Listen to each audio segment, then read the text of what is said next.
प्यारा ॿारो, बाजी गुलबानू जी तरफ़ां तव्हां सभिनी खे भलीकार। तव्हां ॿुधी रहिया आहियो दिलचस्प अखाणियूं। अचो त अॼु जी अखाणी ॿुधूं ऐं लुत्फ़ अंदोज़ थियूं। उनिसमस फिलेमोन। पुराणी जॻह ते नई ज़िंदगी। हू नंढड़े रस्ते ते ढोड़ियो, पतरनि सां टकर खाधी ऐं हुन जी टंगनि ते कंडनि सां ज़ख़म लॻा। मूंखे परे भॼणो पवंदो। मां तंग थी वियो आहियां। मुंहिंजी हर रोज़ कमकार करण जी का मर्ज़ी न आहे। मां हिकु नई ज़िंदगी शुरू करण वारो आहियां, परे, तमामु परे। पर मूंखे ध्यानु रखणो पवंदो त मां पकड़जी न वञा। जेके गुलाम भॼी वेंदा हुआ उन्हनि खे तमामु घणी सज़ा मिलंदी हुई। कॾहिं त हुननि जे जिस्म ते गरम लोह सां निशान ठाहियो वेंदो हो, या त उन्हनि खे जंगली जानवरनि जो खाधो थियणो पवंदो हो। उन ख़्याल उनिसमस खे वधीक तेज़ दौड़ण ते मजबूर करे छॾियो। हुनजे नाले जो मतिलबु हो फ़ाइदे वारो। छा ही नालो के ॿिए शख़्स जो थी सघे थो जेको चोरी करे भॼी वञे? हुन हिकु नए मुल्क में हिकु नए ज़िंदगी जो ख़्वाबु ॾिठो हो।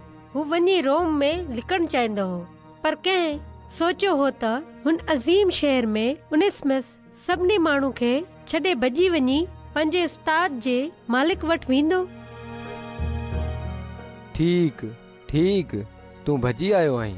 मां पंहिंजी ज़िंदगी में कुझु करणु चाहियां थो ऐं मां रुगो गुलाम रहणु नथो चाहियां। ऐं छा तूं पंहिंजी नई ज़िंदगी खां ख़ुशि आहीं? असल में मूं सोचियो हो ही काफ़ी मुख़्तलिफ़ हूंदी। काश मां न भॼा हा। ऐं पोइ पैसनि जो बि मसइलो आहे। मुंहिंजे ख़्याल में मुंहिंजो हाल एतिरो बुरो न हो। उनिसमस, तो नई ज़िंदगी जी ॻोल्हा कई, पर जॻह ग़लति चूंडी।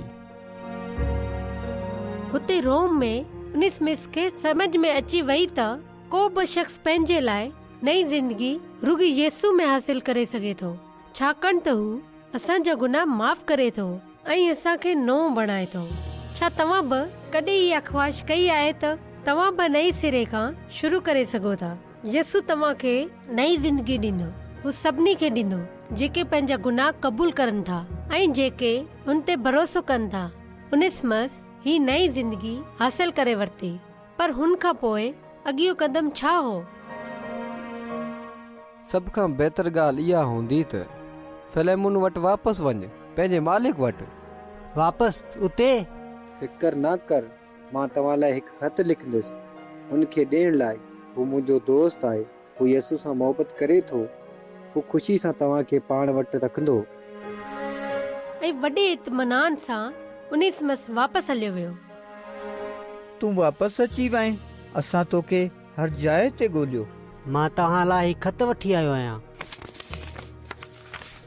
प्यारा फिलेमोन, मां उनिसमस खे वापसि मोकिले रहियो आहियां।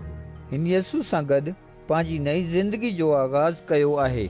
जेकॾहिं हुन कंहिं बि तरह तव्हांखे को नुक़सानु पहुचायो आहे त मां हिन जी क़ीमत तव्हांखे अदा कंदुसि ऐं सभु कुझु ॿीहर ठीकु करे छॾींदुसि। उनिसमस खे वॾी ख़ुशी सां वापसि क़बूल कयो वियो ऐं हू फिलेमोन सां ख़ुशी सां रहियो।